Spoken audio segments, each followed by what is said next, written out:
My name is Lisa Ingle. I'm a mother, I'm a climber, I'm a skier, I'm a snowboarder, I'm a camper, I'm a survivor. Started climbing around age 25 when I first moved out to Colorado. I feel like it's a meditative activity for me. So I think learning to get on the rock and let the world fall away while you climb is extremely important. It's a mental break.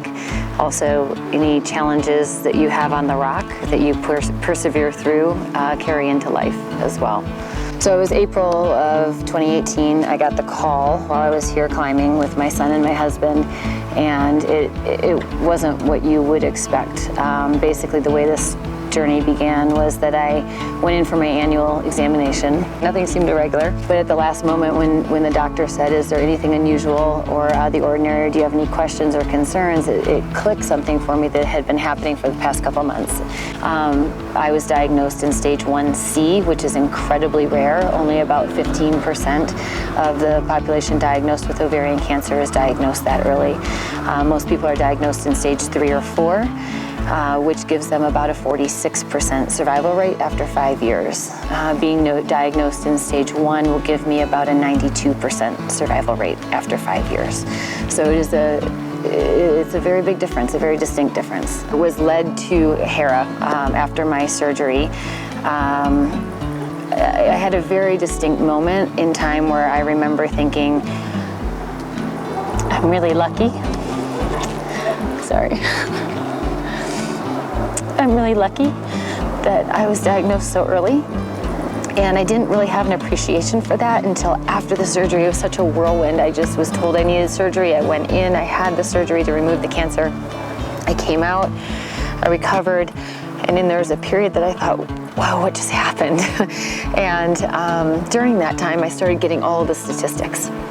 And I thought, oh my God, wow, am I lucky? I went and thanked my doctor. I hugged her for being so aware and in tune and paying attention, because I had no symptoms. I had nothing I would have recognized that was necessarily out of the ordinary for me. I used rock climbing as an indicator of my recovery. So I climbed most of my life, and when I was diagnosed with cancer and came through the surgery and the recovery time, my first day back on the rock was sort of the marker for me that I was healthy again and strong, because rock climbing does take that strength to and determination. If you aren't climbing regularly, you don't maintain the strength to continue climbing. Perseverance through recovery, and the patience and the build-up that it takes to get healthy again after a major surgery of that nature.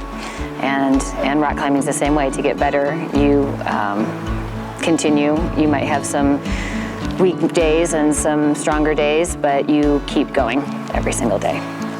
So I had that distinct moment when I said, well, I need to do something with this. I don't know what, but I need to do something with this. And about 3 weeks later, I was introduced through a neighbor to Heidi Wells, who's the president of Hera. And we sat down for coffee, and it was still very fresh, and we started talking about my experience and what happened and why, and I wasn't even sure why I was sitting there. I just felt the need to meet with her. Well, I found out that Hera's founder, Sean Patrick, was actually a huge rock climber.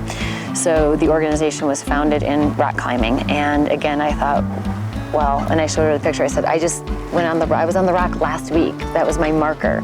I made it. I'm healthy, I'm strong, and I started climbing again. So I showed her the picture, and she just was like, oh my goodness. And so it just felt like a really natural match. So I became involved just with the Climb4Life event last year. And again, I kind of dove in. I wasn't really sure why I was doing, other than the fact that I felt like I needed to do something. It hit me last year when I was speaking that the reason I want to do this is I have a 16-year-old daughter, and she and her friends came to the event last year. Hera funds cutting-edge research grants for early detection and cure. We try and fund 2 research grants a year, and all the proceeds from this Climb4Life event, along with a couple smaller events throughout the year, really are the funding mechanisms, and this is our largest fundraiser. You can visit our website at herafoundation.org, So please join us October 12th for our annual fundraising event. I will be climbing at Übergrippen, one participating gym. The second would be Earth Treks Inglewood, Earth Treks Golden, and Boulder Rock Club. So 4 gyms around the Denver metro area. And then we will be hosting the evening party at Improper City.